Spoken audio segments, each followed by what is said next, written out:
Thank you for joining Stars and Stripes Air Tours on our amazing Magic Neon Nights aerial tour of the famed Las Vegas Strip.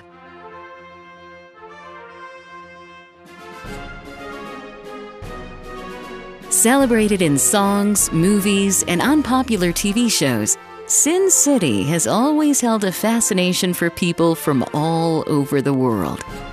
What began as a dusty stop on the Mormon Trail rapidly grew during the construction of the Hoover Dam, and today is home to nearly 500,000 residents. Boasting a rich and colorful history that includes silver miners, cowboys, and mobsters, Las Vegas has been the preferred playground and, in many cases, home to some of America's biggest stars.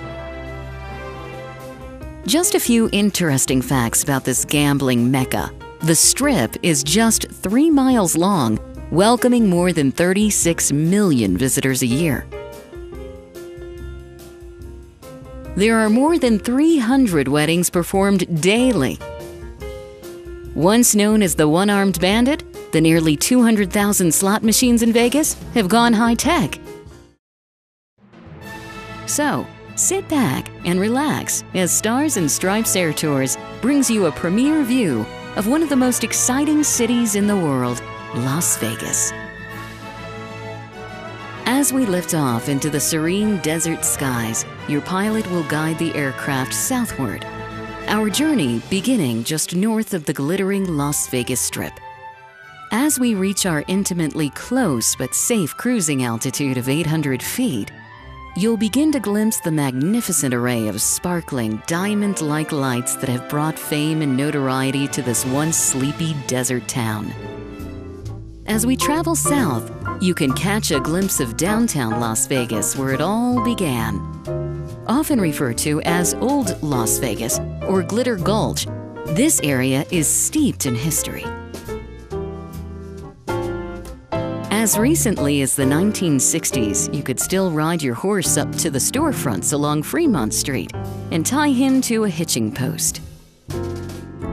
In 1993, the City Council launched a $63 million urban renewal project along this famed route, closing the street to traffic and creating a one-of-a-kind shopping, gaming, and entertainment center called the Fremont Street Experience.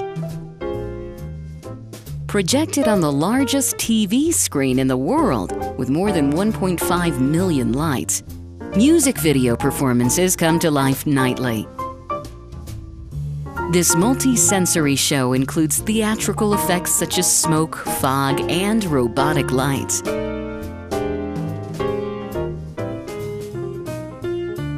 As we approach Las Vegas Boulevard, better known as the Strip, the first thing you'll notice is the looming Stratosphere Tower.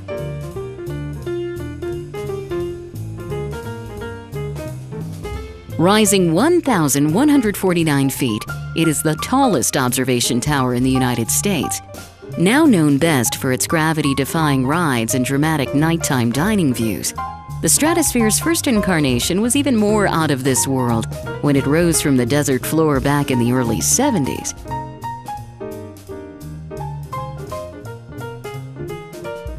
Right now, we're approaching the hard-to-miss cotton candy pink Circus Hotel Casino, the first to open as a family-friendly resort. If you're a fan of Pirates of the Caribbean, then you'll love the ambience of Treasure Island. One of Steve Wynn's inspired creations and now owned by MGM Mirage, visitors are drawn by the call of sirens who reenact a lusty encounter with rowdy pirates several times every night. Coming up next, no, it's not an illusion, but it is the Mirage. Fine dining, elegant decor, and oh yes, an active volcano. Excitement is of course a given. Steeped in as much sin and debauchery as Rome itself, the legendary Caesar's Palace was the first themed hotel to grace the Strip. Over the years, Evel Knievel's dramatic motorcycle jump over the fountains, legendary boxing matches, and of course, the exclusive shopping of the Forum shops has continued to keep this mega resort in the limelight. Once the site of the historic Dunes Hotel, now stands the glorious Bellagio, which in Italian means elegant relaxation. This sentiment is expressed beautifully every night with a breathtaking dancing waters, a spectacular array of fountains illuminated by colored lights and set to music ranging from Luciano Pavarotti to Frank Sinatra. This magnificent ballet rises from a lake of more than 8.5 acres of water, with more than 1,200 fountains that reach up to 460 feet in the night air. Perpetuating the new European flavor the Strip began adopting, the Monte Carlo was modeled after the Place du Casino in Monte Carlo. New York, New York embraces all the animation, vitality, and eclectic dining that's synonymous with the Big Apple. Skyscrapers, Lady Liberty, and even a Coney Island roller coaster make this one of the most popular stops along the Strip.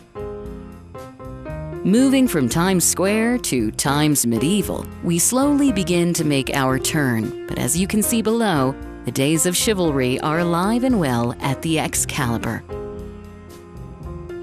Look closely, and you can catch a glimpse of Merlin watching from one of the tower spires. As we travel further back in time, we encounter the unmistakable pyramid design of the Luxor. Just like the pyramids of Egypt that inspired this unique resort, the entrance is guarded by a giant sphinx solemnly, silently observing. But perhaps the most notable feature is the laser-like beam of light seemingly signaling the galaxies with its powerful 40 billion candle power xenon beam of light. Light emanating from the Luxor sky beam is so powerful that engineers have noted you could read a newspaper 10 miles into space, and on a clear night, it's visible to pilots 250 miles away in Los Angeles. As we gradually prepare to head back up the Strip, you can see the majestic Mandalay Bay Resort property, which includes the hotel at Mandalay Bay and the Four Seasons for a total of 4,752 suites and rooms. Folklore abounds in Vegas, and one of the more popular stories revolves around the construction of Mandalay Bay. Note how the windows shimmer, seemingly bathed in gold? Well, it's purported that to create that glow, they used 24-karat gold. We can't say for sure if that's true or just another Sin City tall tale. The results are certainly spectacular. A true piece of Las Vegas history coming up on your right side is the Tropicana Hotel. When it opened in 1957 with a mere 300 rooms, the Tropicana stood alone at this corner but has kept pace with its more glamorous sisters over the years.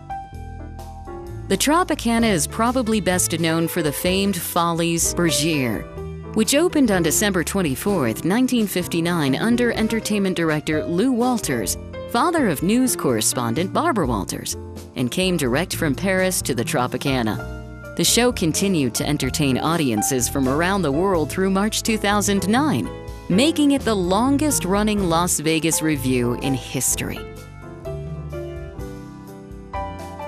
As we continue our gradual turn and head north, you'll see the emerald green glass-clad MGM Grand Hotel and Casino, guarded by a 45-foot tall bronze lion.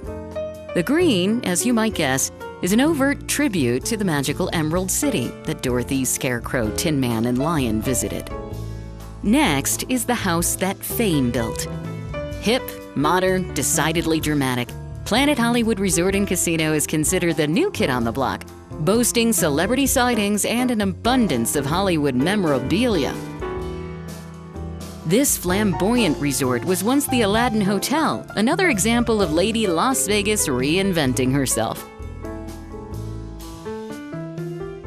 There's no mistaking our next sighting. With its half-size recreation of the Eiffel Tower, the Paris is so French. The Parisian theme is carried out throughout the hotel with sidewalk cafes, beautifully appointed rooms, and, of course, superb dining. the Eiffel Tower restaurant is an excellent choice for a fine meal or cocktail and a dazzling view of Las Vegas. Coming up next, Bally's Hotel and Casino, home to Don Arden's lavish stage spectacular, Jubilee. For more than a quarter century, this classic Las Vegas production featuring million-dollar sets and costumes by Bob Mackie has been thrilling audiences and winning awards. It features nearly 100 performers, including 50 stunning topless dancers. And now for some true Las Vegas nostalgia. The Flamingo Hotel and Casino. Historically, the Flamingo has always been credited as the first hotel on the Strip. But in reality, the El Rancho and the Last Frontier preceded it by a few years. However, for mystique, glamour, and incredible stories, you cannot beat the Flamingo. Notorious gangster, Bugsy Siegel's Desert Dream has anchored the Las Vegas Strip since they started rolling dice in 1946. Unfortunately, it proved an unlucky role for Siegel, who it's said was gunned down for the exorbitant debt he and his girlfriend incurred on its construction. Harrah's is another Strip resort that has undergone many incarnations and subsequent facelifts. As the Holiday Casino, it was designed to resemble a riverboat and carried the theme throughout.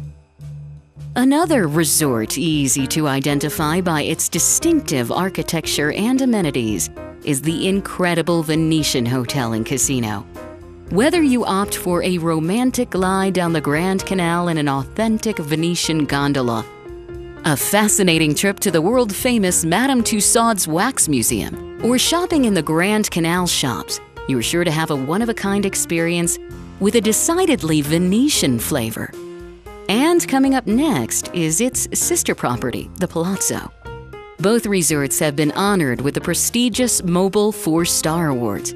Stunning beauty inside and out, the Palazzo is one of the crown jewels of this illustrious boulevard. The hotel offers 3,000 expansive suites, world-class dining, and incredible shopping. Coming up next are two stellar properties, both from the creative mind of Steve Wynn. As the name might imply, first came the Wynn, and then, a few years later, the newer Encore. These luxurious all-suite hotels are truly the culmination of Wynn's long history of providing glitz and glamour to the Las Vegas landscape. We're now approaching the top of the Strip and the last remaining Rat Pack resort. The Sahara was the setting for the original Ocean's 11 film and has played host to everyone from the Beatles to Dean Martin, Marilyn Monroe, and Elvis Presley. And now we're back where we began our illustrious Strip tour, the Stratosphere. Built in 1973, it was originally called Vegas World, and the location was considered the no man's land between old downtown Vegas and the Strip.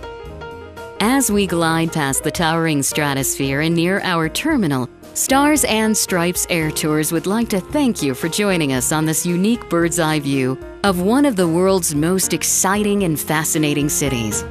We hope you've been entertained and perhaps even learned a few interesting tidbits about this vibrant town we affectionately call Sin City.